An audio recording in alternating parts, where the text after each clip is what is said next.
Gagner la bataille de la transformation de l'anacarde. Voilà le nouveau challenge du Conseil coton anacarde. Un challenge qui a ses exigences. Le président de la République et le gouvernement ont bien voulu me confier les filières coton et anacarde. Aucune unité ne doit s'installer en Côte d'Ivoire sans que je sache où elle est située, comment elle évolue et quels sont, j'allais dire, ses moments de joie et quels sont éventuellement ses moments de difficulté.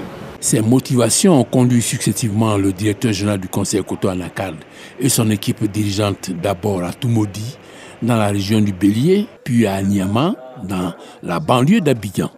Leur capacité de transformation, 15 000 tonnes à Niama, 50 000 à Toumoudi, dans le village de Blé.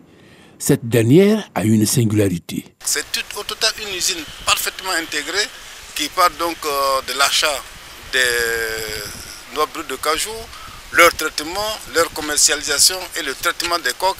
Et au-delà du traitement des coques, l'huile qui est extraite, il y a toujours un résidu. Ce résidu est recyclé en énergie.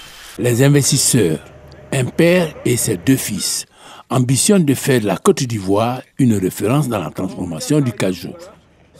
Après plusieurs années de recherche et d'études, nous avons découvert que la Côte d'Ivoire est le meilleur endroit pour implanter notre usine intégrée de cajou et faire de la Côte d'Ivoire le leader en la matière. Loin de là, à Niama, une autre visite. Une autre ambition est traduite en investissement avec à la clé porter les capacités du pionnier de la transformation du cajou en Côte d'Ivoire à plus de 100 000 tonnes d'ici à 2025. Nous sommes totalement alignés avec l'objectif du gouvernement qui est d'apporter de la valeur ajoutée aux matières premières agricoles en Côte d'Ivoire.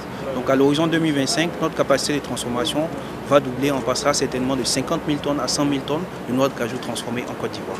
Aujourd'hui, avec 50 000 tonnes transformées en Côte d'Ivoire, c'est 2 000 emplois directs qu'Olam crée à Boaké, à Demokro et à Niama.